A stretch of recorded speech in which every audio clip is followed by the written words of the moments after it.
We're going. Here we are. This is the David Dog Trainer podcast. The David the Dog Trainer podcast, episode 30. We're on 3-0, making strides, just over halfway through the year. Today is officially the Dobe show. Josh is leading the charge today. Well, as the far as topics, topics to discuss per last time. The last two podcasts, we had lots of technical difficulties. Yes. Knock on wood. This is fake wood. We'll knock on this. This is more real wood. I hope they could hear that. We do not have as many technical difficulties today. So in episode 28, we recorded almost an hour that got deleted and then had to restart. In episode 29, my computer crashed on me 3 times, which sparked me to go out and buy a new laptop literally that evening.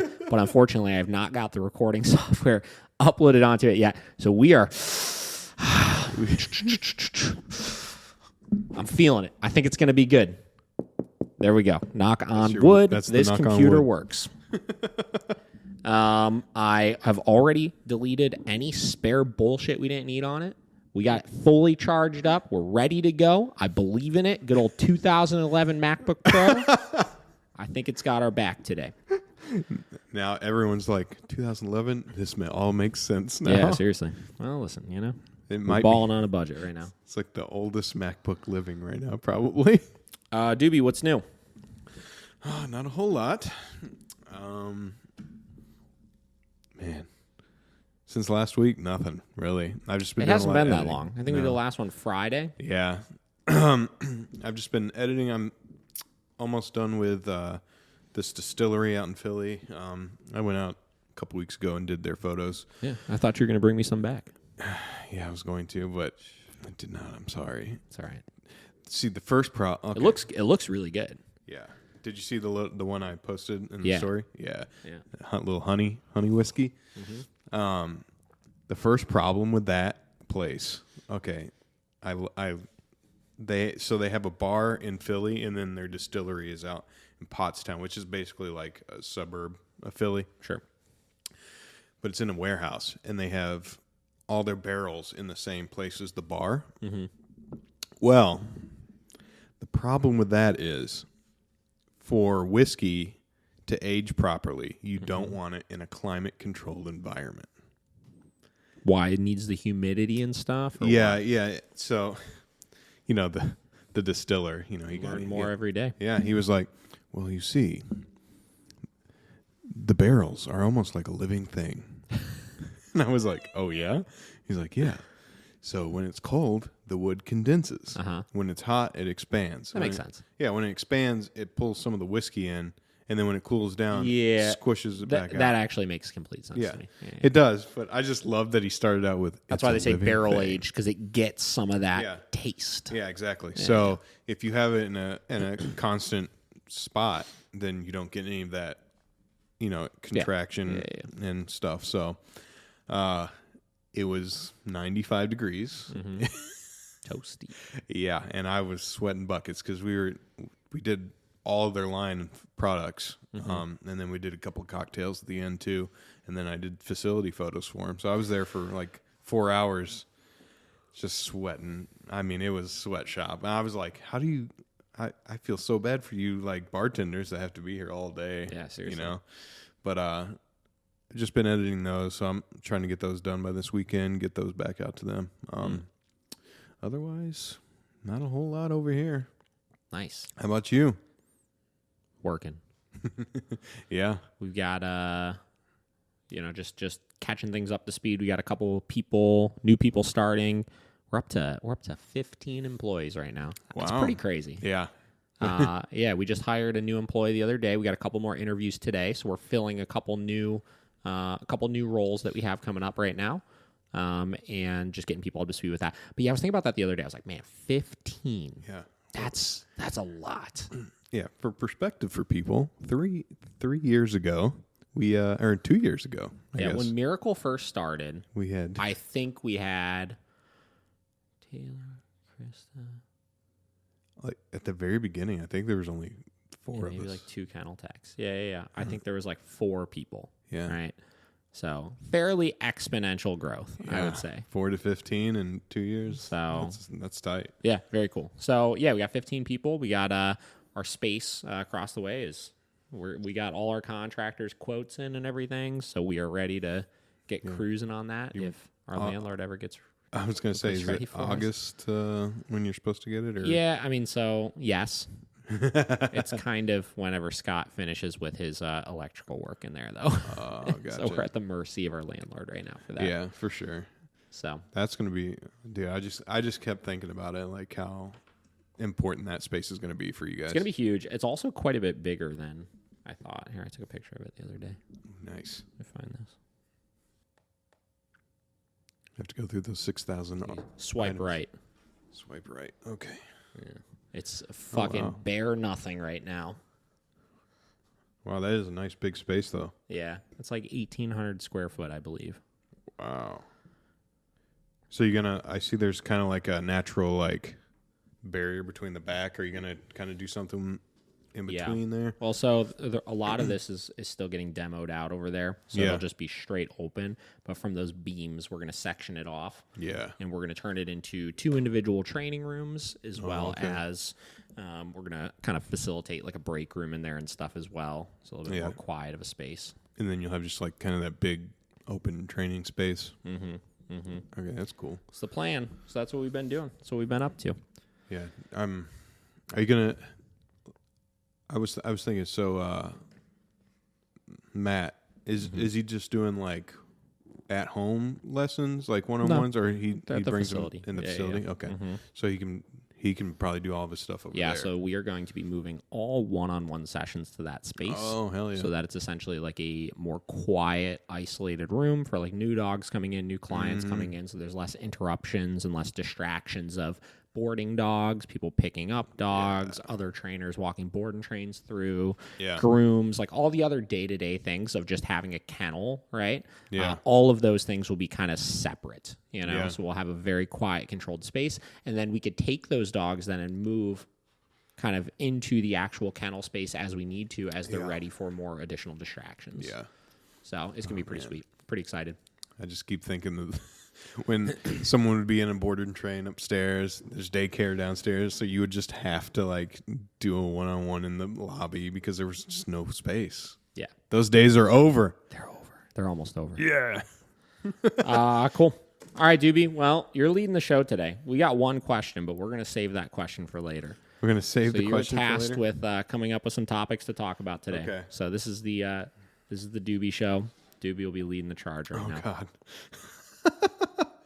Also, if anyone was wondering why he calls me Doobie, it's because my last name is Dobe, and in high school, nobody could say my name right because I went to I don't even know this, actually. Yeah, I went to a southern hick-town school in southern Indiana, and they'd be like, Doobie, Doobie, Doobie, it's Doobie, and it just stuck. So I love it. I don't even... JX Doobie X. Yeah, I've never even smoked marijuana.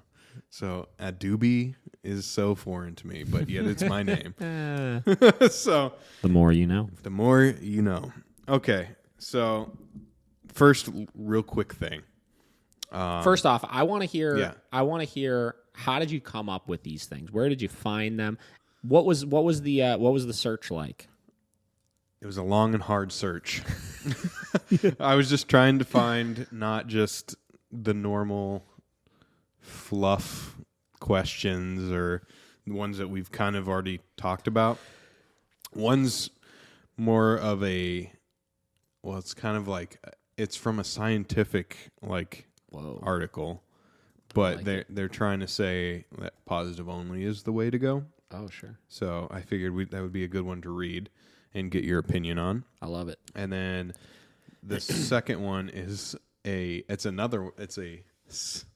you're going to get a kick out of it. It's a study. It was a scientific study about how about puppies and their social skill awareness. Okay. Yeah. Sounds interesting. And then this quick one that I want to do first, it was an article about all the new, COVID puppies or COVID dogs, all the people getting new dogs, right? I got my notebook. I got my pen. I'm ready. Okay, so what they were saying was they were trying to tell you that it's bad to just, now that you're going back to work, you know, your puppy will be bored and you need to figure out what to do with your puppy.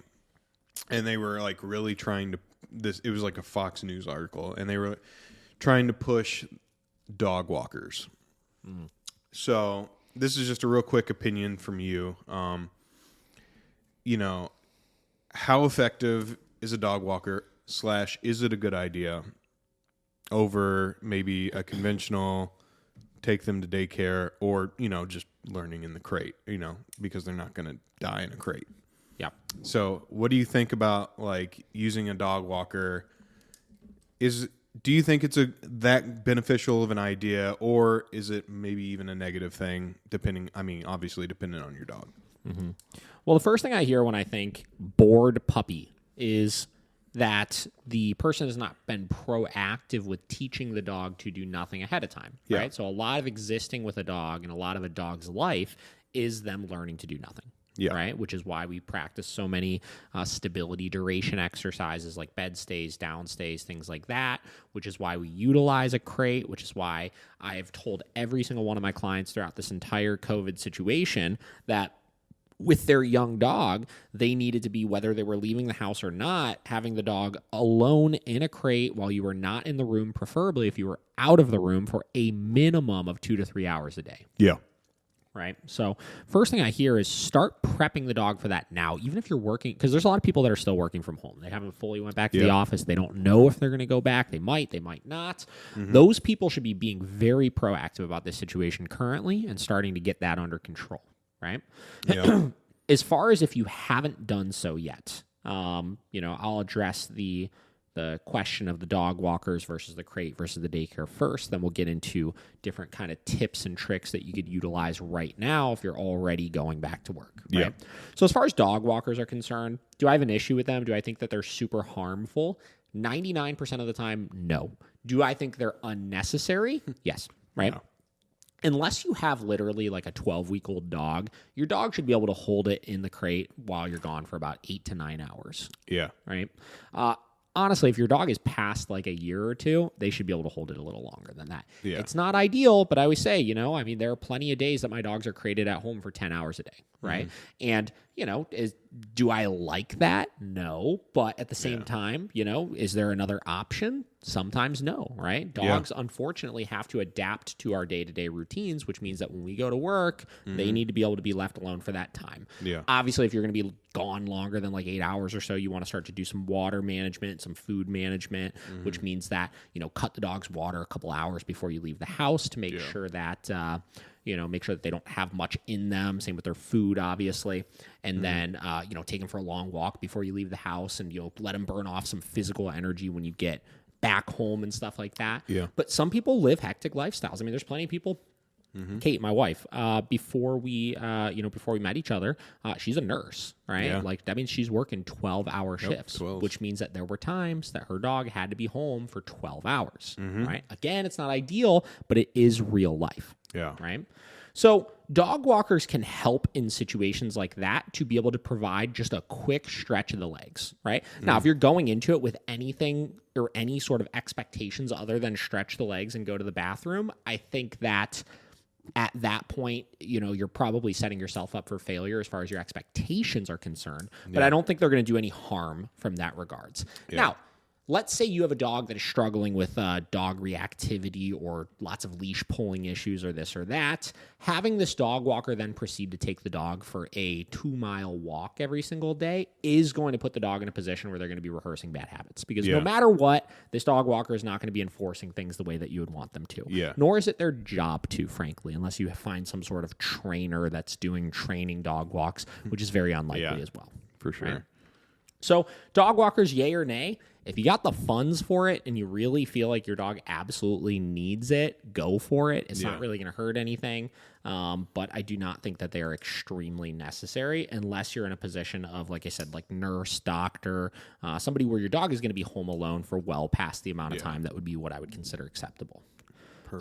Putting them in a crate, that's the ideal one, obviously. If you're just working a typical 8 or 9 hour shift, your dog should be able to be in a crate, right? Yeah. And again, this goes into you should be crate training your dog well ahead of time, right? I'm not trying to put anybody on blast, right? But like we've had a couple of clients lately, just one yesterday that I can think of that owns a Belgian Shepherd, right? So a high drive working dog that unfortunately they did not start crate training the dog until the dog was like 6.5 months old. And luckily, when they went to go do it, when we had that conversation, the dog adapted to it perfectly fine and it wasn't a big problem, but that could have been disastrous. I mean, you have a working dog that's young, energetic, curious, that, right? That you're saying is loose in your house, right? Another one we had recently, it was like a lab puppy or something like that. Dog's like 16 weeks old right now. And they're like, oh, we haven't used a crate yet, right? The dog doesn't like the crate. It's like, okay, cool. The dog needs to learn to tolerate the crate. Because here's the thing. Right now at 16 weeks old, your dog is probably fine being loose in the kitchen and it's not a big deal and stuff.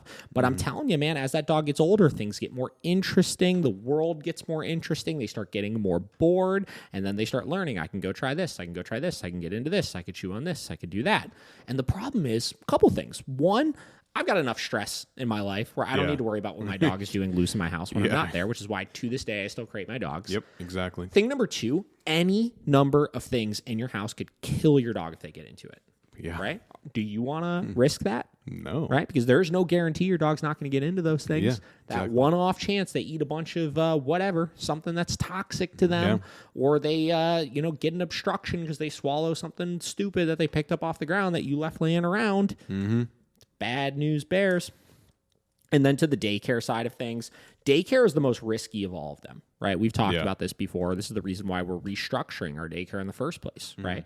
Is because most daycares are operated very, very improperly, and there's too many dogs, there's not enough control, there's not enough structure, and it could teach your dog bad habits, your dog can get into fights, your dog can catch diseases, this, that. It can become a big problem. Yeah. Right? I would say daycare would be a no unless you find a really good structured one. Crate is an absolute yes, and it's something you need to start immediately with your dog. Dog walker is the one I'm kind of neutral about. Yeah. You don't really need it. I would kind of err on the side of not using it, just because I don't really trust anybody else with my dogs. Yeah. But it's probably not going to hurt anything if they're just taking the dog out to go to the bathroom. Yeah. Well, and one of the things I really disagreed with in the article was they were saying that using a dog walker is a great way to get your dog socialized to other humans. I mean, yeah, your dog's getting used to being around a new person, but again, if they, if they're not doing things properly, it's not going to do you a whole lot of good. And also, like, any dogs that need assistance in socializing with new people, you probably shouldn't be having just some stranger do it in the first place. So, yeah, and as far as some people that are, now in a position where they haven't done much with the crate, right? They, they have a dog that needs to start being left alone. They're getting ready to go back to work, and they're underprepared for it. Biggest thing I would tell you is take 3 days, buy a crate, buy an e-collar, and start getting things under control quickly. You need to put that dog in a crate for 4 hours a day. You need to walk outside, hang out on your back patio, go in your hallway if you're in an apartment building or something like that. Have your e-collar on the dog. Immediately start giving corrections for any nonsense in that crate, and start patterning in. You leaving the house, coming back in. Leaving the house, coming back in. When you come back in, let the dog out of the crate. Don't get the dog all riled up. Just ignore them. Let them chill out so they don't create this patterned association of we come back into the house, things are all exciting, get all jacked up, all that good stuff, and start getting it under control. Here's the thing. If you've prepped sooner, you don't have to do as much of that kind of stuff because you can get the dog used to just kind of working through it on its own. But if you're in a pinch and you got to start leaving right away and you're in a situation where you have neighbors that are going to get disturbed by your dog barking or this or that, you have to start correcting for that right away and getting it under control. So you just got to do it. I mean, there's no magic trick to very quickly crate training a dog other than just getting them in the crate and doing it. Yeah. Exactly. There's, and like you were saying, a dog walker or anything like that's not going to, it doesn't do that much for you in the end. Yeah. 100%. Yeah. I would agree. Well, that was a good one. Look at that. All right. So let's get into this sciencemag.org. All right. I guess it's my turn to read now. Bad dog, think twice before yelling, experts say. Don't yell. That was the first thing on here. Now Feel like me. Coughing up. All right. Few things are more adorable or destructive than a new puppy. When they pee on rugs, chew furniture, or get aggressive with other pups, their stressed out owners usually turn to dog training. Now, a novel study suggests programs that use even relatively mild punishments like yelling or leash jerking can stress dogs out, making them more pessimistic than dogs that experience reward-based training. Punishment training may seem to work in the short run, but these methods can have future negative consequences, says Mark Bickoff, an evolutionary biologist at the University of Colorado in Boulder, who was not involved in the new study. Why, if he wasn't involved in the study, why is he talking about it? Well, these dogs are living in perpetual stress. Previous studies have suggested that although both reward-based and punishment-based training methods are effective, punishment-based training can have negative effects. But those studies tend to focus on police and laboratory dogs instead of family pets. Most use shock collars, which have been banned in several countries as punishment. To find out how companion dogs react to more routine punishments, scientists led by Ana Catarina Vieira de Castro at the University of Porto in Portugal recruited 42 dogs from reward-based training schools, which used food or play to encourage good behaviors. The team also enlisted 50 dogs from adverse-based programs, which used negative reinforcement like yelling or leash jerking to train dogs, or even pressuring their rumps to get them to sit. So pushing down on their butt. Yeah. Pressuring it. We're pressuring We're it. pressuring it, yeah. What we said before, those flavor words, right? Yeah. The researchers videotaped the dogs during training and tested their saliva before and after the stress hormone for the stress hormone cortisol. Dogs in the negative reinforcement program showed more stress-related behaviors during training, such as lip licking and yawning, and they had higher levels of cortisol in their saliva than when at home. The team reported on the preprint server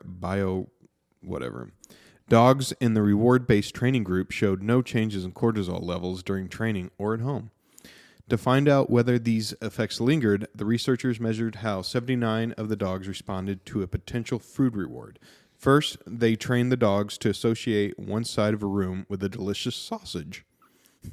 If a dog found a bowl in that part of the room, it would contain sausage, but bowls on the other side of the room would be empty. Then, the researchers placed an empty bowl at various positions between the two extremes and measured how quickly the dogs approached it. An optimistic dog would run excitedly to a bowl in the middle, whereas the pessimistic dog would move more slowly. Such pessimistic mindsets have been associated with separation anxiety and other problem behaviors in dogs.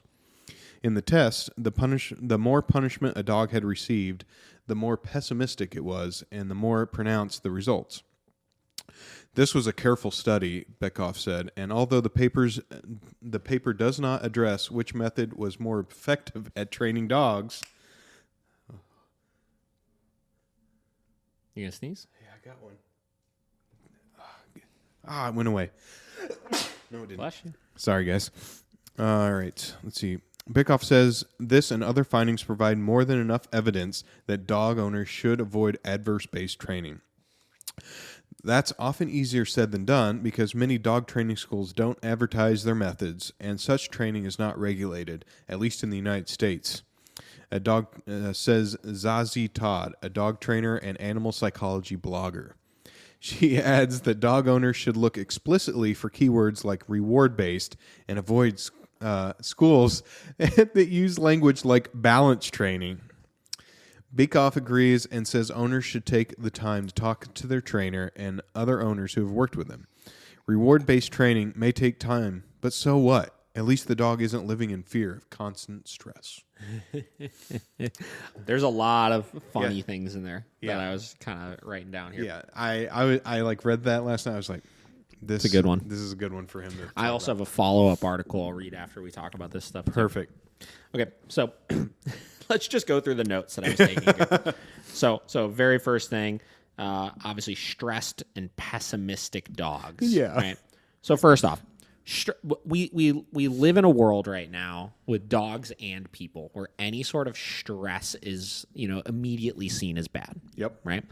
The common question I ask everybody, when you're learning something new, is there stress involved? Yeah. Right? Yeah. When you learned how to take photos or take videos, you're probably pretty stressed out sometimes. Oh, yeah. Right? All the time. Because you were challenging yourself, right? Anytime you challenge yourself and you push those boundaries for yourself, things are hard, right? Yeah. It's not easy, right? No. Now, does that mean that's inherently bad? No. No. Right? Stress, I think, is good. I think stress is the first sign of growth, Yeah. right?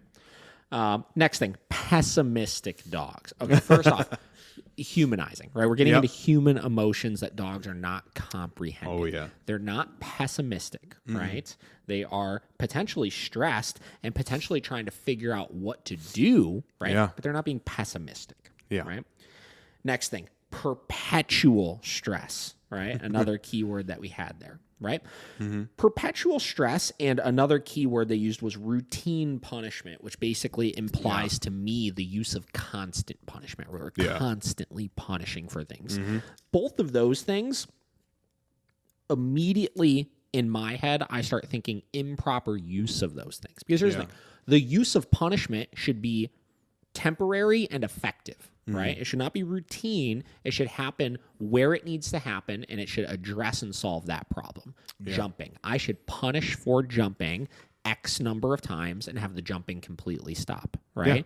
I should punish for not coming in the yard X number of times and have the not coming in the yard completely stop. So yes, throughout the learning period, throughout the training period, you will have stress, but there should not be perpetual stress on the dog's life, right? And this gets into, again, the proper use of these things versus the improper use of these things, right?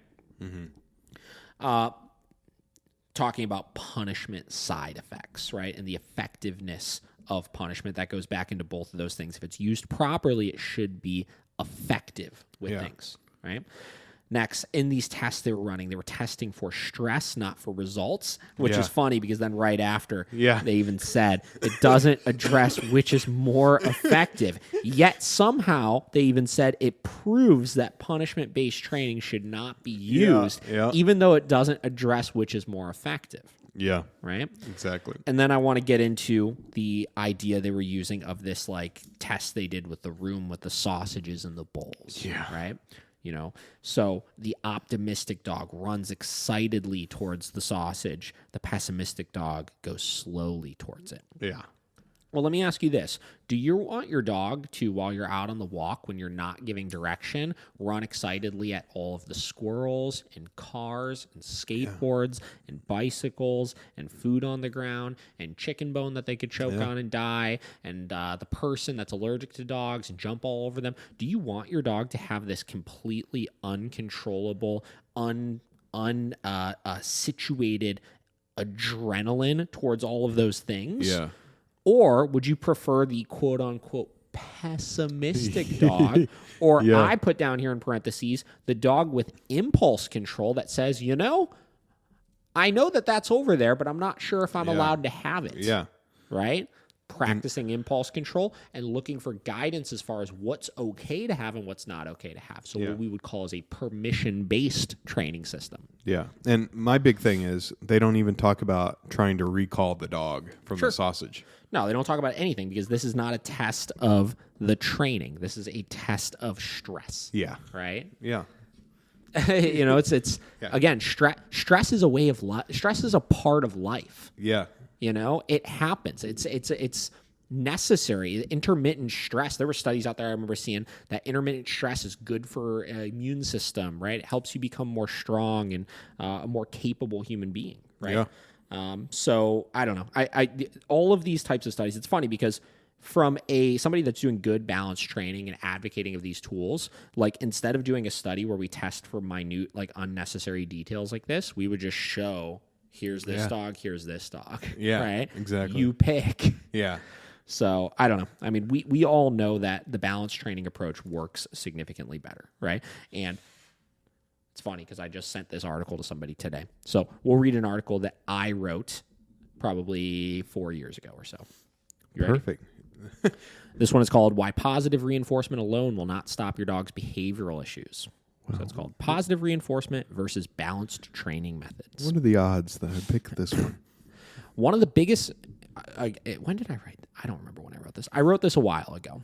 So I haven't seen it in a while, so I don't even remember what it says, frankly. All right. One of the biggest questions I receive all the time is why would I use prong collars, e-collars, or anything else when I could just use positive reinforcement with my dog? Before we answer the question, we have to establish a few things first here. First, using a prong collar or an e-collar on your dog does not mean that you cannot use a clicker and food or any other form of positive reinforcement training that you would like.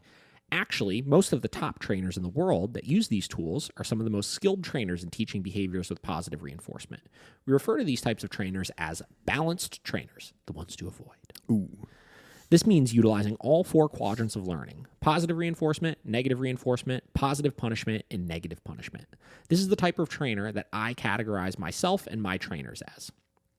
So why do we utilize these methods? Why not just use treats to solve all of our dog's issues and teach them to be the best they can be? Wouldn't that be fantastic? Of course it would. Most people that are against positive reinforcement don't understand that that's what everybody would like to do. Training our dogs with food is fun, it's engaging, and it builds a fantastic relationship with your dog. If it truly worked alone in creating the results that we all want with our dog, they would have the entire dog training industry monopolized. But here's the catch: it doesn't. It's important to realize a couple of things about positive reinforcement. First and foremost is the leading cause of behavioral issues in dogs. Most behaviors that your dogs do are incredibly self-reinforcing. Your dog jumps on the counter to grab a steak. Positive reinforcement caused that. Your dog barks at the neighbor's dog. Positive reinforcement caused that. Your dog chases deer out on a hike. Positive reinforcement caused that. All of these behaviors are reinforced by the outcome of what happens when they do them. And unfortunately, a lot of these are so heavily reinforced that no matter how many treats you put in your dog's face, they are going to want that reinforcer more than that food. So here's the cool part. This is a good art. I forgot how good this one was. Learning theory is a beautiful thing. That means learning through consequences, both good and bad. It's how humans learn and how dogs learn. It is a universal language, and it doesn't always have to be harsh and cruel. Modern-day remote collar training or prong collar training is intended to be incredibly conflict-free. And when you pair these methods with all the great things that positive reinforcement offers, you get yourself a really capable means of training your dog.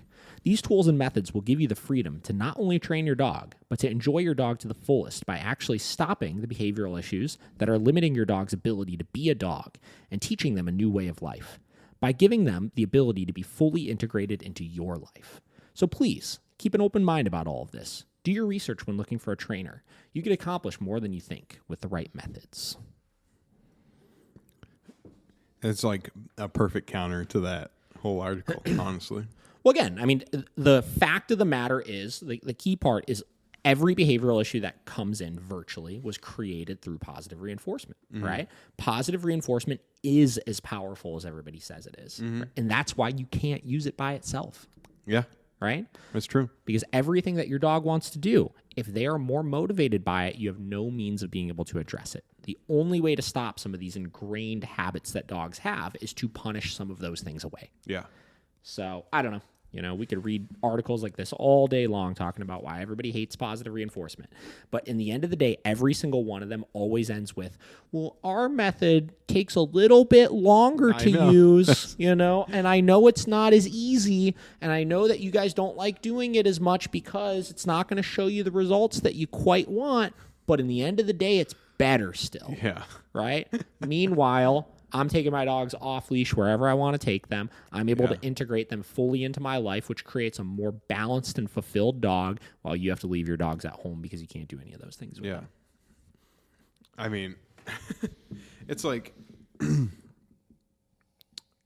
I would rather live a life with a dog that he knows that there's consequences, but now he has more freedom. It's the same thing as a person. Like, you can't go out and just rob a bank and then to expect to have a great quality of life. 100%. You know, you're going to be on the run for the rest of your life or whatever. Or, you know, it's the same thing with a dog. Like, do you want your dog to just be able to just go all willy-nilly and do anything, and now you can't take him anywhere? Yeah. You can't do anything with your dog because you can't trust him to listen to you. Yep, 100%. So, like, they always talk about quality of life. I mean, is that really quality of life that your dog doesn't listen and now you can't do anything with them? Yeah. I agree. All right, TV, what else you got? All right. Next one. All right. So this one, I want you to keep in mind that someone paid for this study to happen. Okay, I'm ready. Millions of dollars was probably used for this. Okay. Puppies are born ready to interact with people, study finds. Okay. All right. What's your favorite thing about puppies? Is it their cute yawns, wiggly bottoms, or the sweet way they lick your nose? Oof, I hate my nose. or maybe it's those doleful eyes that stare into yours as if they know what you're thinking. They don't. Yeah. I'm sure you can see where this is going already. Whatever it is, rest assured the puppies are primed to communicate with you soon after birth, says Emily Bray, a postdoctoral research associate at the Arizona Canine Cognition Center at the University of Arizona School of Anthropology. Puppies will look at and return a person's social gaze and successfully use information given by that person in a social context from a very young age, all prior to any extensive experience with people, Bry says. What do you think about that so far? Read that last sentence one more time. Sure. Puppies will look at and return a person's social gaze and successfully use information given by that person in a social context from a very young age, all prior to any extensive experience with people. I would agree with it, but not in the way they're implying.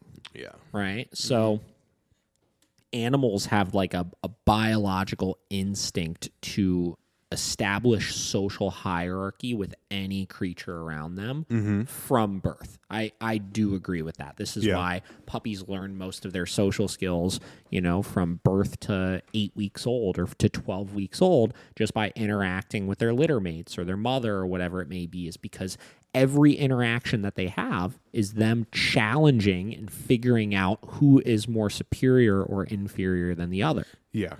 I do believe that dogs can figure out at a young age how to do that with people as well, which is why we'll see things like, what's one of the number one things that people tell other people not to do, or used to tell people not to do, I should say, until the dog craze started, is don't stare at the dog in the eyes because it's very challenging, right? It's like if you walked up to somebody or how many times have you been out and about and you've either been like staring at somebody or somebody else has been staring at you and you're like, what the fuck, dude? Like quit staring at me.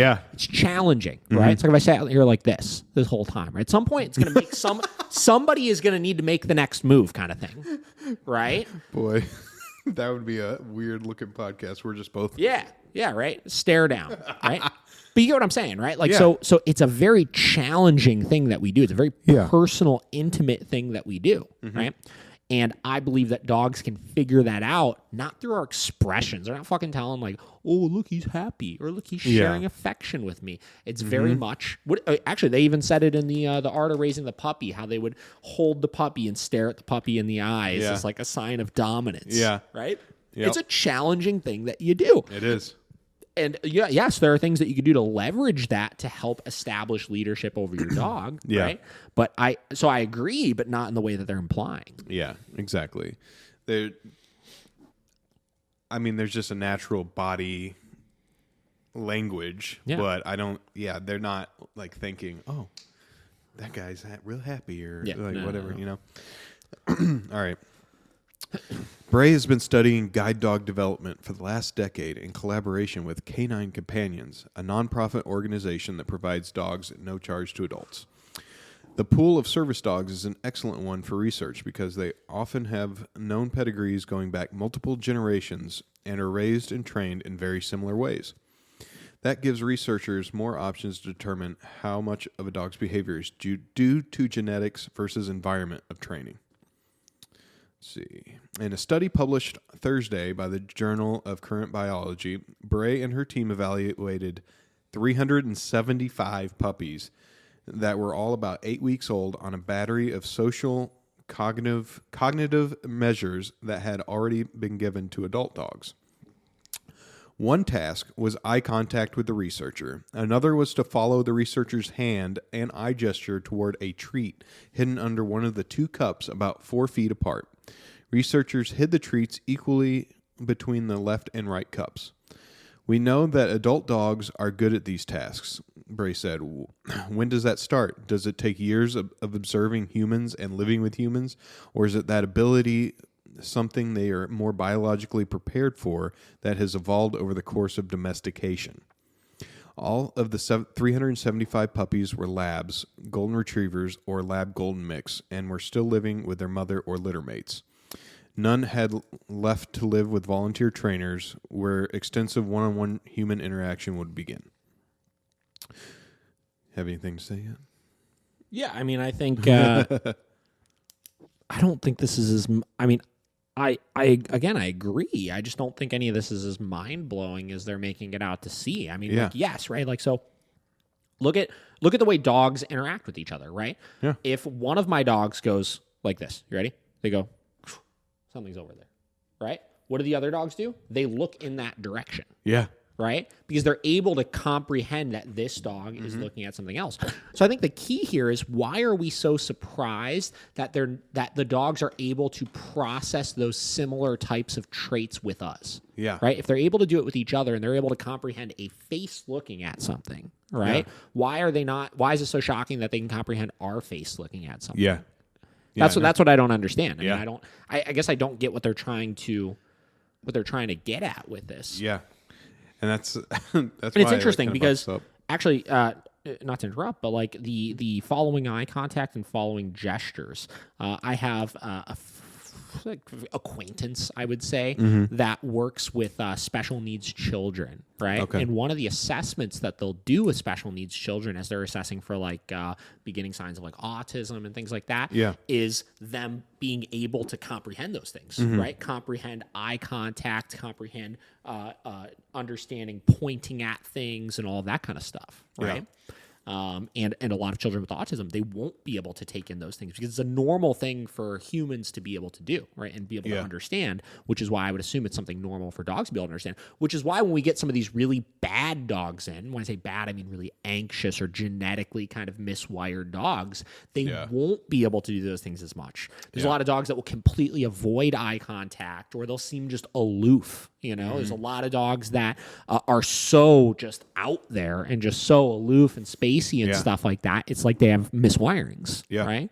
You know, psychological miswirings, no different than a child may have. Yeah, exactly. Puppies were highly skillful at following the person's cues of pointing and looking at just one of the cups where the treat was hidden, Bray said, and there was no evidence that their performance required learning to do so. It's just what we were talking about. Yeah. And this can turn into a trained behavior though, right? Yeah. Because like initially, I don't even know if they're necessarily thinking like, hey, look over there, I'm pointing at something. Right? They're still dogs, right? They're not people, right? Yeah. But look at some things that hunting dog trainers will teach, like casting, for example, right? You teach the dog, go look that way. Teach the dog, go look that way. Teach the dog, go look that way, right? No different than there are some dogs, if we're dropping food on the ground and I'll start using my toe to point to things, where initially they have no clue what to do. I'm just kind of tapping it, and then finally they check over and see that there's a food there and they go and get it, right? And then after 1 or 2 times, they start getting the gist of like, this means there's something there. This means there's something there. This means there's something there. Right? Yeah. I would bet if there were no treats involved, though, the study would look a little different from the standpoint of if I pointed at that light switch over there, right? I don't think the dog is going to be like, oh, cool, light switch. Yeah. And then I point at that chair over there. They'd be like, oh, cool, chair. Or this poster. You know what I mean? Yeah. Because dogs respond to these cues because there's something engaging or something exciting for them to look at. Yeah. So in the end of the day, they still are, through this exercise, kind of training that behavior. Yeah. If they're using rewards for it the whole time. Yeah. Well, that's, because there's a treat under the cup every time. Most of the puppies chose the right cup 70% of the time, she said. They're not perfect, but it's definitely better than chance. Other thing here. Scent, right? Yeah. They're not factoring in one of the dog's most powerful senses that they have, which is scent. If there's a good odor over there and we're gesturing towards it, that's gonna get them to turn and catch that, which will keep their attention on it then. I mean, that's what I've been thinking the whole time. Like, there's a treat under there. Like, duh. Like, if you'd done 2 completely, like, free of treat cups, and then you point, and then you give them the treat, maybe. But it's always under the cup. Yeah. But, let's see. Oh, yeah. In fact, many of the puppies were able to follow a person's gesture or glance toward a hidden treat from the very first trial with no training. More than 40% of the variation in a puppy's ability to follow a human's finger point or gaze could be explained by the genes they've inherited. Oh, here's where you're going to hate it. Baby talk, a must. Why did puppies engage in the first place? Researchers got the puppy's attention with a high-pitched voice, what human moms would call baby talk. Baby talk. Officially called parentese, the human version uses real words to correct grammar, but delivered at a higher pitch, a slower tempo, and exaggerated intonation, often mixed with silly sounds and words. Ooh, your shoesy woozies on your whittle feet. Studies have found that such intonations are key to boosting a human baby's speech and development. It turns out puppies and dogs do as well, called dog direct speech in a canine research world. Studies show dogs are more likely to respond well or better to high-pitched voices. As they've trained their human owners well, it's quite common to hear people speaking to their dogs in a sing-song, baby-like cadence. Who's a good boy? Are you a good boy? Who would like a treat? So what do you think about that? It's a more appealing frequency. That's why like dog whistles are like that high-pitched tone that humans can't hear. Yeah. Because dogs are able to process those types of sounds over everything else. Yeah. Now, but the thing is, effectiveness of it, like we're not teaching dogs sentences. Yeah. We're not teaching them the full English language. We're teaching them to respond to cues. Yeah. Right? So yeah, sure. I'm sure that you talking in a higher pitched voice with an untrained dog will get their attention a little bit easier, but it's not going to get them to listen to you. Yep. Right? It's not going to train anything to the dog. Yeah. You know? I just feel like... What are they accomplishing with this? I don't understand what they're accomplishing. Exactly. And that's why I was like, somebody who got paid to like do this. Yeah. You know? And the last part is environment plays a role later. Not all of the puppies were equally responsive, Bryce said. Some puppies are locked in on you with their eyes, or others are often asleep in the corner, like I don't care. But the team followed 160 of the puppies to adulthood and tested them on the same task again. I can't speak either, I guess. But the team followed 160 of the puppies to adulthood and tested them on their same tasks again to see whether their behavior as a puppy predicted how they would be as an adult. Almost universally across all the tasks, performance improved as they aged, especially in things like impulse control and social cues. They can do it when they're young, but they can do it even better by the time they are an adult. Mm-hmm. One outcome of the research, Bryce said, is that it will give more clues on the traits of a dog that eventually goes on to become a successful working dog, which could make the selection and training process more effective and efficient. For example, how willing the puppy is to make and maintain eye contact is predictive of growing up to become a successful service dog. Future research will be focused on trying to find which genes are attached to which traits so the process can be even further refined, along with genes that might be associated with cognitive decline as dogs age. There's a lot of work to be done with puppies, Bryce said with a chuckle. It's a tough job, but someone has to do it. Someone's got to do it. So I guess I get their overall point here is hand selecting dogs for service dog work, right? Because if you look at, again, service dogs in general, particularly like seeing eyes for the blind or guiding eyes for the blind or whatever, like their washout rate for dogs is so high. And if you figure if they put a year of time, a year and a half of time into training one of these dogs and it winds up not making the cut, that's a big resource wasted then at that point, right? So by understanding these things that lead to a more stable puppy and a more stable dog, it can help save quite a bit of time and money for those organizations, which I understand. Yeah. But I don't think this has, like I said, as much to do with the dog being intelligent as much as you're testing for genetic soundness, right? Yeah. These are not things that are shocking the dog knows how to do. These are things that dogs should just know how to do in general, right? Yeah. Or a stable dog should be okay with, right? Like no different than if I were to go look at a litter of puppies to pick one out right now, right? I always say I would be not looking for the one that's really, really calm, because that's kind of not calmness. That's usually the dog being timid and a little bit insecure in their environment. I would not be looking for the one that's just absolutely freaking bonkers, rambunctious, crazy, because that's going to be an overly pushy, dominant dog that's going to be harder to reel in and keep under control. Yeah. I'm going to be looking for the nice balance of a curious dog, one that doesn't seem like it's spooked by very much, but also doesn't seem like it's being too intense with all of the other dogs or people. Right? Yeah. So, yeah, there's ways you could look at your puppy and kind of get a good idea of what their genetic soundness is going to be like. The problem is they go through maturity, and as all the hormones kind of like come out and stuff like that, a lot of that stuff can change. Yeah. We've seen a lot of dogs at a young age that once they hit 8 months to a year and a half, it gets dramatically different. You know, you'll see a lot more behavioral issues pop up here, or pushiness come up there, or more soundness come up there, or whatever it may be. You know, so it's just too hard, you know, and I've seen a lot. When I used to compete in Mondio ring with Vinny, and I would go train at the trainers that I worked at in Pennsylvania, he used to breed Malinois, and I remember them talking all the time about the different puppies, and we would watch them grow and develop, and the trainers that would have those puppies would talk about this one and that one in comparison to this one and all this kind of stuff. And for as much as everybody tried to predict how good those dogs were going to be at certain things, it always changed as the dog got older. Oh, yeah. It's just too difficult to predict it completely. So, I don't know. A lot of people ask about looking for puppies, and a lot of people get scared looking at, like somebody was asking about a rescue dog. Oh, I'm nervous to get a rescue dog because it might have behavioral issues or this or that. Yeah. But the problem is when that dog's older, if that dog is past a year old, you're pretty much seeing what you're going to get. It might be a little skewed if the dog is like in a shelter and a little shut down or something. Yeah. But for the most part, that is the dog you're going to have. Yeah. You know, and that is going to be their genetic soundness, and you don't have a whole lot you would need to worry about then at that point. Yeah. Like...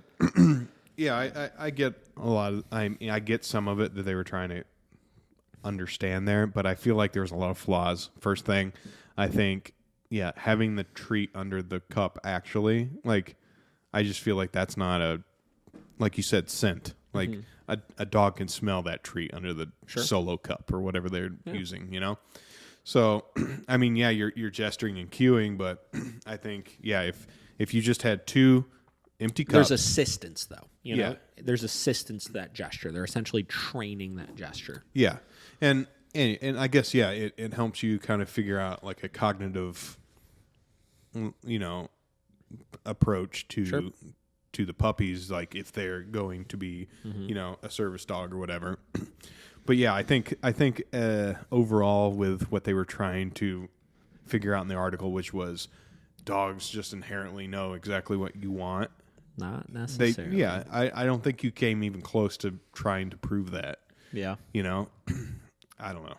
I just thought it was an interesting like take on just like puppy, you know, intelligence and stuff. Sure. You know, but I couldn't believe that someone got paid to do that.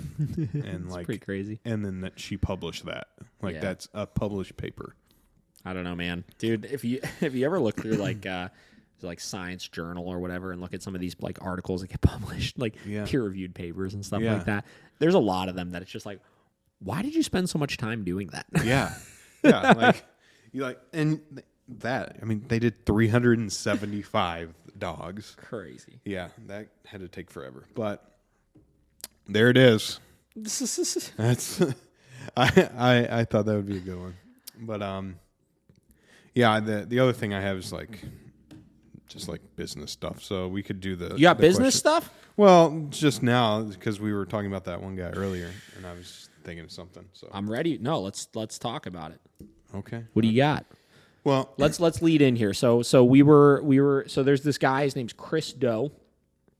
The Chris Do on Instagram, if anybody's interested in finding him. His business is called The Future. Future is Futur.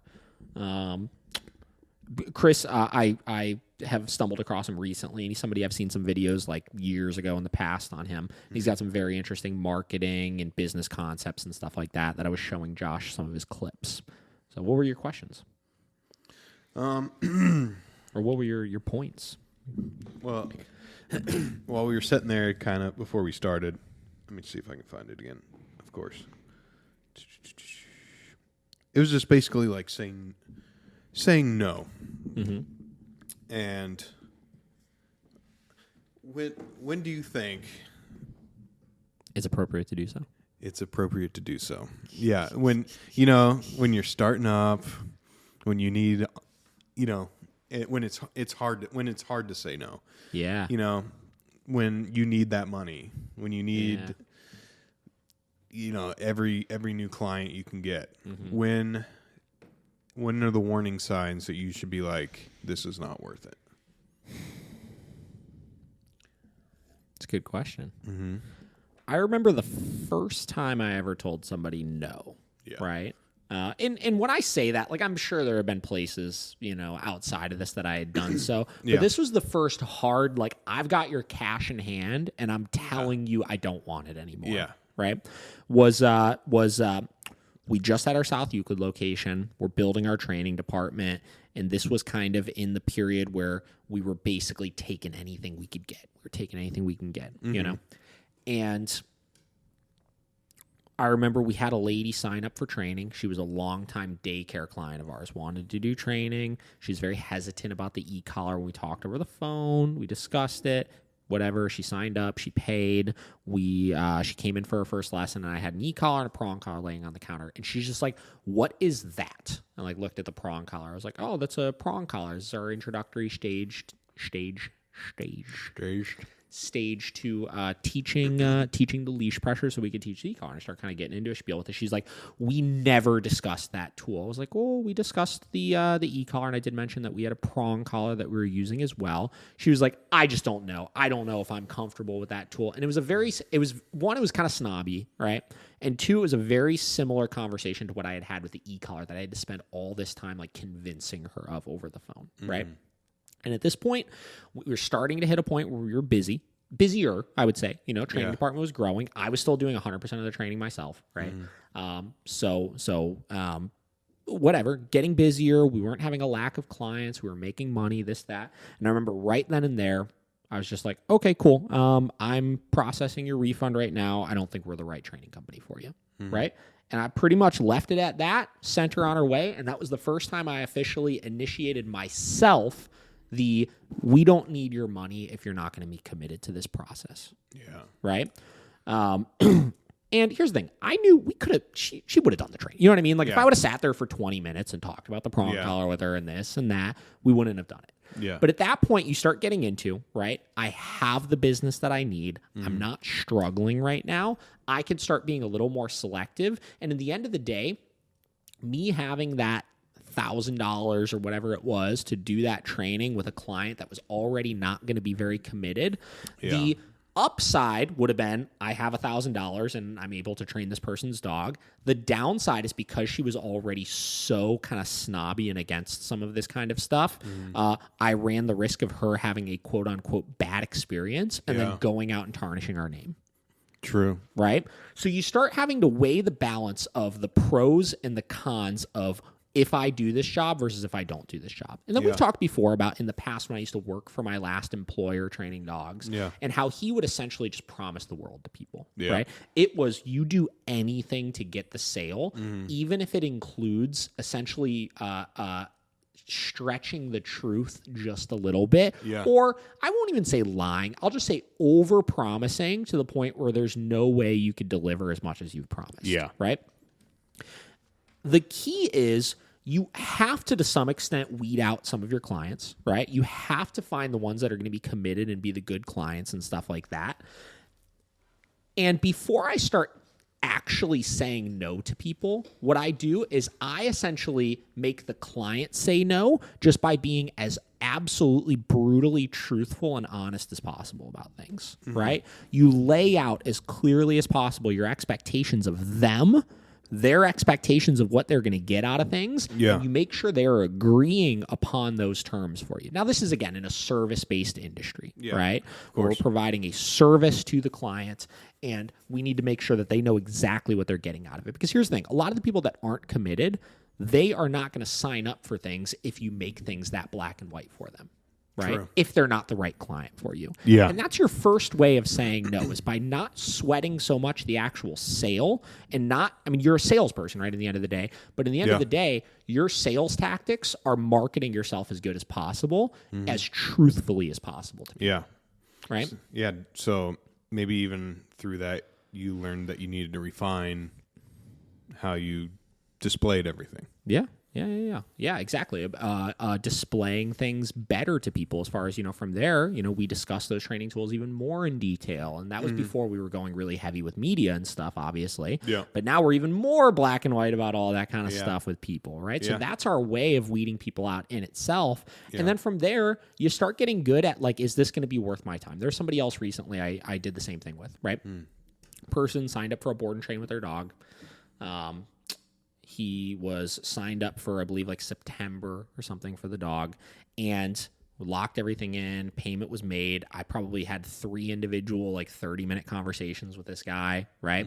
This guy called the facility probably 10 times, and he still wasn't even supposed to start until September, right? Just asking all of these questions and this and that. And listen, I'm all for giving you the information that you need, but they were all nothing questions, and they were all things we had discussed already, and they were all just basically him like, you need to, it was kind of the like, you need to convince me that the money that I gave you is going to get its use right now, right?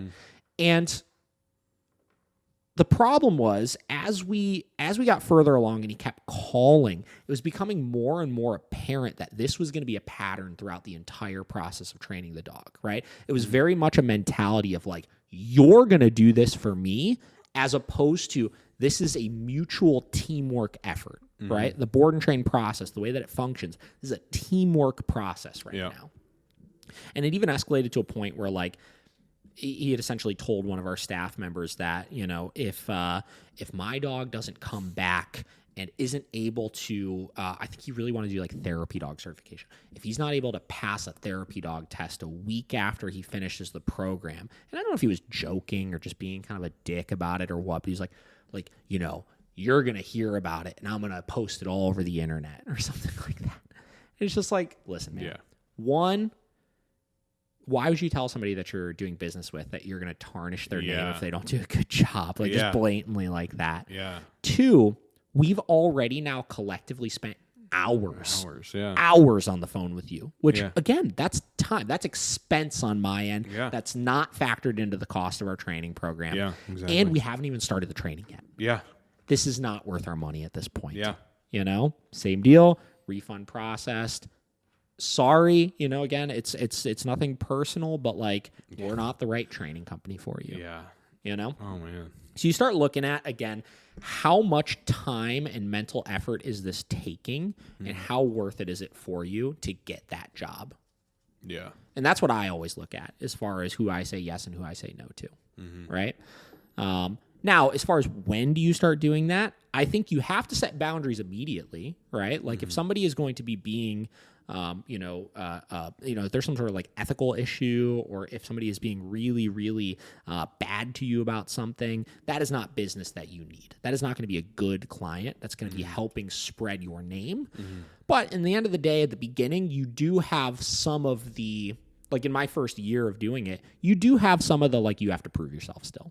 Yeah. Right? When people first started coming to me, I had to accept the fact that people didn't know who I was yet. Even though I knew what I was doing, those people didn't know that I knew what I was doing, and I was charging them a premium, right? Yeah. Which meant that I had to expect, to some extent, some of those questions and some of that questioning, and especially in my case, young guy, I was 23, 24 when 8 years ago. I was like 19 or 20 when I first started training dogs. Yeah. You know, like young, tattooed looking like loser kid. You know, that these people were paying me a lot of money to help them. Yeah. Right? I had to go into it with an open mind and not take a lot of that kind of stuff too personally, too fast. Only when I started getting bigger, only when I started establishing a name for myself, only when we started developing a good reputation did I then start really nitpicking. Yeah. You know? So I think that's the balance you have to find with that kind of stuff. Mm-hmm. Yeah, I think that's a good thing because, you know, when you're first starting out, you feel hungry and you're like, I need to take every single thing that I can get. No matter the cost. Which I think is good. You know, I think you have to do it still. Yeah. You know? You got to be hungry, but yeah, you have to weigh the risk and reward. And like the latter guy that you just, you know, talked about, that if you're basically threatening me. Like, if I don't do a good enough job, that you're going to try to tarnish my name. Like, it's not worth it. No. You know, like, so what? So now the downside for me refunding and canceling that board and train is I had to refund, you know, $3,300 back, which we had, right? Yeah. Thing number 2, maybe he writes a bad review that I canceled his board and train on him. Yeah. Right? Yeah. But he can't say anything about my training, what I did. Exactly. You know, it's just, listen, I decided that we didn't want to work with him. Yeah. Right? If somebody looks at a review like that and says, wow, David's a dick, that's fine. Right? Yeah. The downside to me doing the training was now this project that is typically a very straightforward process now takes double the amount of man hours because of how much he's calling and requiring from us on the phone and stuff. Yeah. Then he goes home and he's not pleased with the training. And then he makes a review on our training saying that we did all of these things that maybe we didn't do or we did a bad job or this or that. That's a much more impactful thing. And that is more valuable to us than that $3,300. Yeah, You exactly. And the thing about dog training is that it's so reliant on the person after they get the dog. Sure. You It's know? 100%. You know, people ask all the time. We got somebody that's doing phone calls and stuff at the facility, like a new employee that's moving into that position. Yeah. You know, and one of the questions she asked me the other day was, well, what do I say when people ask about a guarantee? You know, and I was like, well, we can't offer one. You know, I was like, because there's too many variables. One, we're dealing with living, breathing animals. Yeah. Right? Which is enough of a variable in itself. 2, we're dealing with living, breathing owners. Yeah. Who the success of our training program is 100% contingent on them actually doing it once the dog goes home. Right? Yep. And then, you know, 3, with all of that, our only guarantee we could provide is the dog will know how to do the things with us. And when we send the dog home, as long as you guys are committed to the process and we can tell that you're putting in the work, and that's up to our discretion, right? We will be there to continue helping you throughout the way if you have issues with things, you know? So we do our part, but we can't beg you to do your part. Exactly. And that's why it's like more difficult than mine. You know, I just take photos and give them, and then all they have to do is post it. Yep. You know, yours is all dependent on the secondhand person. You know, Yeah, sure. it's like you can teach a dog everything, but if they don't reinforce it, Yeah. I mean, the dog's not going to give a shit. Yeah. So yeah, it's interesting. Like I said, this guy's page I've really enjoyed so far, and he's got so many interesting things. Like here, let's just go through and look at a couple of these. So he does a lot of these carousel posts, you know, these swiping ones. So he's got this one, 8 setbacks.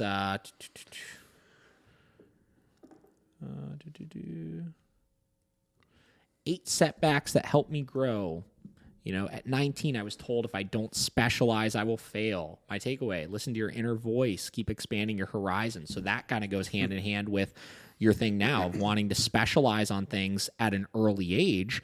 Specializing is very important, right? We've specialized in dog training, but I think that initially you have to keep your horizons broad, like he was saying, and you need to take on different types of things so you could figure out your specialty in the first place. yeah, Right? yeah. When we were 19, we were rock stars, man.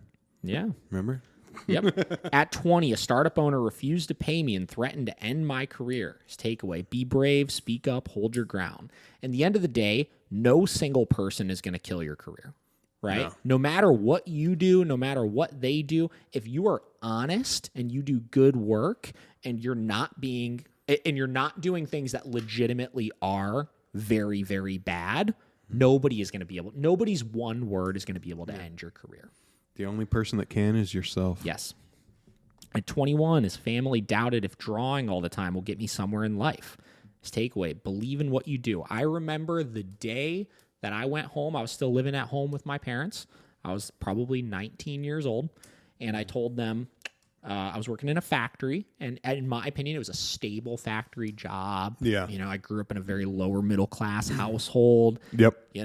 Blue collar, work hard, Yeah. It was like it was the job. Yeah. It was a good job. Yep. Whatever. And I told him, I was like, I'm quitting. I'm quitting to be a dog trainer. And I just remember my mom looking at me and being like, well, if you think you could support yourself off of that. And we were in the garage and she just said that and just walked into the house. And I would say that was probably a little bit of doubt. Yeah. Look at me now, Ma. A little hint of doubt there. Right? At 21, I was rejected 4 times by my dream workplace before I worked for them. Chase your ambition badly. I can't even get into the number of failures that we've had. Yeah. So we'll do a whole fucking podcast on it one day where I really break it down and get into it. We have had rejection after rejection, failure after failure after failure. I have faced some hard fucking shit through this business, right? Yeah. Shit that we don't really talk about, publicly, because a lot of it is interpersonal stuff, right? Inner staff things, inner client related things, like a lot of things, right? And if a lot of those things, if somebody did not have a strong enough will to succeed still, would have crippled them. Yeah. And, toppled over. If you continue chasing those, and as have you, right? You faced a bunch of hard stuff too, And if you would have let those things cripple you in that case, you would never continue to grow and evolve. True. There was a quote by Jocko Willink one time that I fucking loved. Here, let me save this here. Let me see if I can find this post real quick. Yeah. Just because it was so simple, and I remember it was one of the only things I've ever reposted. Hold on. I'll find this in half a second here.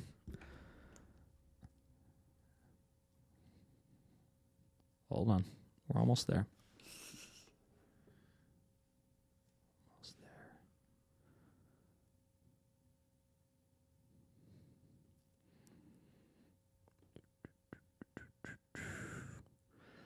Need elevator music. Almost there.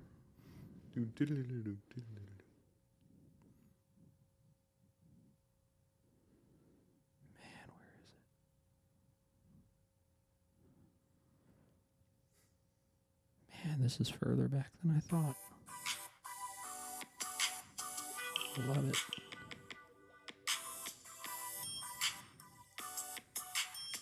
Here it is. Oh. Ready for this? This is by Jocko Willink on November 25th, 2020. Oh. This is good. You ready for this? I'm ready. I'm getting goosebumps right now. It's that good, huh? Unexpected challenges? Good. Opportunity awaits. Bam. Took me that long to find that. That's good. But seriously, listen. Yeah. Every hardship you face, it's not going to be expected. It's going to come out of fucking nowhere. And it's going to be very, very challenging to work through. Yeah. But if you look at it from an optimistic point of view, Yep. and you always look to find a solution through it, opportunity will find itself. Yeah. Devin always says I'm too optimistic about everything. Like if something bad happens, I'm like, we'll get through it. Like I never let anything really tear me down, I guess. Are you ready for the next one? I have it pulled up too. Yeah, I'm ready. I like this one. At 22, my family suffered a financial setback and I could not pursue my master's degree. My takeaway, be resilient, keep moving, find a way. That almost goes like hand in hand with... Wait, read that one more time. Sorry, I was distracted. Oh, you're fine. At 22, my family suffered a financial setback and I could not pursue my master's. my takeaway is be resilient, keep moving, and find a way. And I think that's the same thing that goes hand in hand with what Jocko was saying. Like, there will be an opportunity right there. Opportunity will await. Yep. At 25, I turned down offers from Google, Uber to start my own company. My takeaway, learn to say no to things that don't align with your goals. That's a good point as well. That's a good one. That's a good point as well. At 27, people thought I was too young to become an entrepreneur. My takeaway, work hard in silence. Let your success make the noise. Yeah. That's funny. Wait, when did you start Heights K9? Back in the day? Let me figure out an exact year here. Yeah. Jake and I started Heights. The only way I'll figure this out is if I actually go to Heights page. 2015. We started it in January of 2015. So how old were you then? 22? I'm bad at math. We did this I was at the Fish's house the other day, and Yeah. we were having we literally had a 10-minute conversation of figuring out how old we were. It was really weird. Was that 19? Or no, not 19. So 2021 minus 2015, 6 years ago, 21. I was 21 years 21. old. Yeah. Too young, huh? 21. Yeah. Actually, I would have been 20 at the time because I turned 21 in June of that year. Yeah. Okay. So you started this whole thing 20. at 20. Yeah. At 28, the pandemic hit. I had to let go of my dream office, restructure my team, and some projects fell through. My takeaway, hold tight when the winds are rough. Listen, I mean, I cannot sit here and complain about the pandemic because the pandemic has been great for the dog training industry, right? Yeah. But when everything first started, we did go through some big operational changes. Yeah. I mean, you were a part of it. It was. Yeah. We went through some big restructuring, some of which was very beneficial for the company. Some of it was not. You know, I let go of people that I probably shouldn't have, right? Yeah. We are still kind of regrowing from that and figuring out the direction in which we want things to kind of go. Yeah. So you just got to hang tight. You got to keep evolving. And you have to, I think the key is you got to be honest about the mistakes you make as well, right? When you make mistakes about things, you have to own up to them and you have to be honest about those things with yourself and with other people to make sure you can grow from them. Yeah. I mean, and that's 100% about adversity. I mean, especially in a pandemic, everything was so unsure. Sure. We were like, how long are we going to be in this, So, I mean, you have to do what's best for your company, but it may not always be great, but you'll build back from it. Mm-hmm. So, yeah. I like it. We might have to do one of these. Dude, I was just going to say, what we should do, maybe for the next one, who knows? We'll go through and we'll each pick our 5 favorite posts, from whatever, any business influencer person or whatever, and we'll talk about them. Yeah. I think that would be a fun one to do. Yeah, We've talked about doing a formal business one for a while now. Yeah, we have. All right, I got one last question I got to answer here. 1 second. We got to do a battery change. All right, hold on. All right, so last question here. Brittany asked me a good question here. What is the best method for correcting or preventing behavior when you aren't home to see it? For example, let's say there's a small dog who used to be fine with us going to work, but now is completely frantic when we leave and return, and also scratching the interior of a door while we are gone.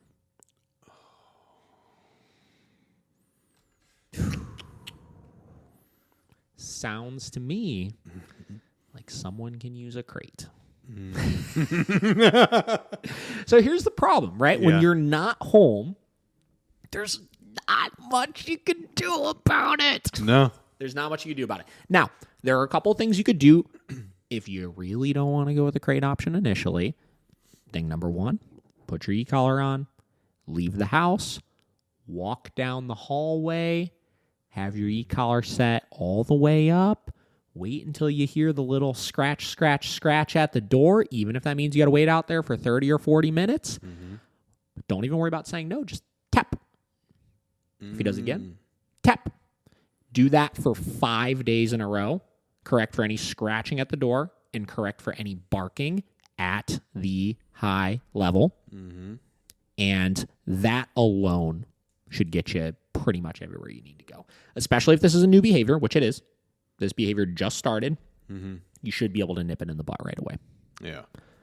I mean, it's literally as simple as that. Yeah. That would be my recommendation. I like crates. If you can't get a handle on it, a crate will assist in it, but you should be able to stop that pretty easily. Yeah. It's a good one. That's it. Okay. It's the quickest answer I've ever had in my life. I guess maybe we could have lasted on that battery. My bad. So this is a good one. I think we good talked about a lot of fun, interesting things. Yeah. What do you think? I feel good. Good work. A good Dobe You podcast. led it good. You led the charge well. I hope. Yeah. Leave a comment below if you liked it. Comment below if you liked it. Cool. Yeah, we're gonna wrap that up. Yeah. This felt really good after the last two Yeah, podcasts. seriously. Good flow. We didn't even need to. I mean, we almost had no pause in it. Yeah. I like it. Why Just couldn't- keep in mind. I just want to end one more time here with. Yeah. Are you facing unexpected challenges? Good. Good. Opportunity will await. That's it. You find me at Miracle Canine Training, miraclecanintraining.com, or Instagram at Davidthedogtrainer. Paige is currently, Paige is our media manager at the facility. I don't know if you saw her post the other day. I don't know if you even follow her or not, but she is currently gung-ho in a rebrand on the Instagram. She told me yesterday, she literally sent me a text. She's like, David, she's like, I'm going to post some weird, different things today. She's like, I need you to trust me. I need you to just let me do it. And I said, okay. Opportunity awaits. Opportunity awaits. I can't. So she's going through a rebrand. So follow that Miracle Canine Training page if you want to see all the new whatever it is that she's going to be posting, because I don't know what the fuck it's going to be. There it is. As far as Josh.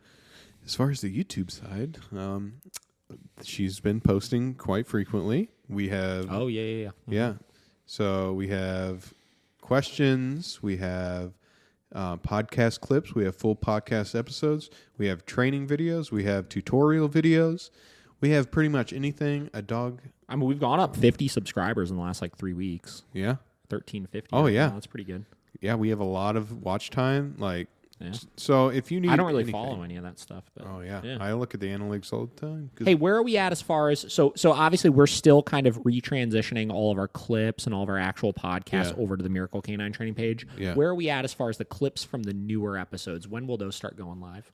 Next week, we should be completely caught up by next week. Cool. Good. Yeah, it's pretty much 2 a day. Yeah. I gotta get another couple up today, and then Nice. Yeah, we'll be caught up. But yeah, it's been a transition, but everything, like I said, is over at Miracle Canine Training YouTube, and there's so much content over there, tons. So go just soak it in. Soak it in. Just get on that fucking YouTube. Just get on your fucking treadmill. Just give me the information. And make sure you like, comment, and subscribe because it helps us grow. Yeah. I want you to just be a sponge be a for my sponge. content, though. Be a freaking sponge for it. Yeah. But you guys can find me at Josh Dobey Productions on Instagram or my website, joshdobeyproductions.com. I like it. All right, guys. Until next time, this was episode 30 of the David the Dog Trainer Podcast. Bye.